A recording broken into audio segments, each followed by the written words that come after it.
من المستوى. ولو كل لعيب لعب 50% من مستواه الاهلي يكسب اي فريق وهو مرتاح. يعني لو كل لعيب لعب 50% من ادائه الاصلي نكسب اي فرقه.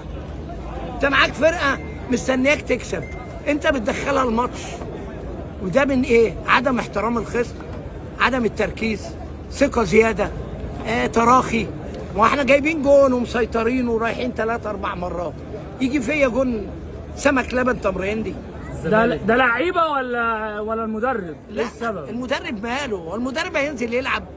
صدقني اي حد من المشجعين الاهلي لو اشتغل مع اللعيبه دي هينتج. دي بترجع لضمير اللعيبه. المدرب اذا نجح اللعيبه نجح المدرب، اذا فشل اللعيبه فشل المدرب. هو ده اللي بيمشي. في يا عم حاج ما اللعيبه تاخد فلوس والدنيا حلوه يعني. ما الله اعلم بقى، كل واحد وضميره. هل الجيل ده شبيه بابو تريكه؟ لا طبعا. الجيل ده بقى بياخد اعلى من جيل ابو تريكه مرتين و3 ومترفه وكل حاجه، وما بيديش حق ان الله حق. يعني انا بكلمك جد، لو كل لعيب ادى ضميره واخلص هنبقى فريق عالمي، مش يعني فريق مصر. لا مش مدرب. احنا لما جبنا مدربين فشله اتكشفت ان مش مدرب. دي حقيقه. مشي. دي حقيقه. لعبنا كولر الله ينتقم منه مطرح ما راح فشل. العب كوره على الصوت.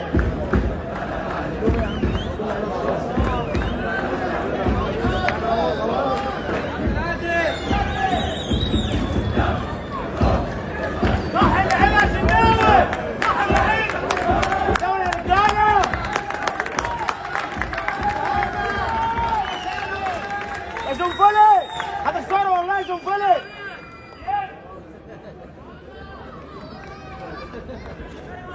احسن من كده يا جن. يا زنفلي هتخسروا والله.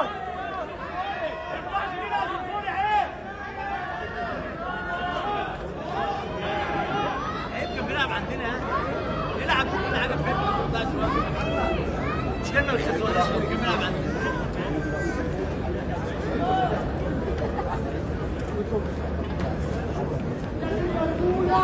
قول يا ياسر.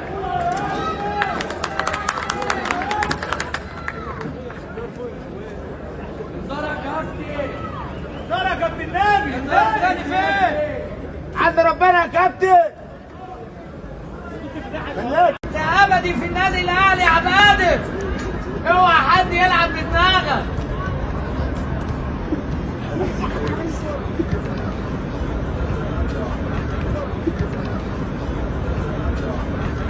لا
ماتش الجاي 10 الدنيا 10 ماتش الجاي.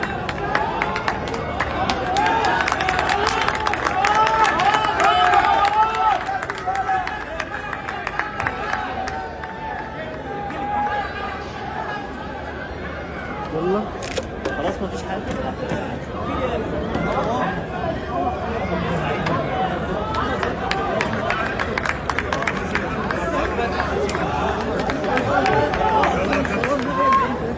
حسن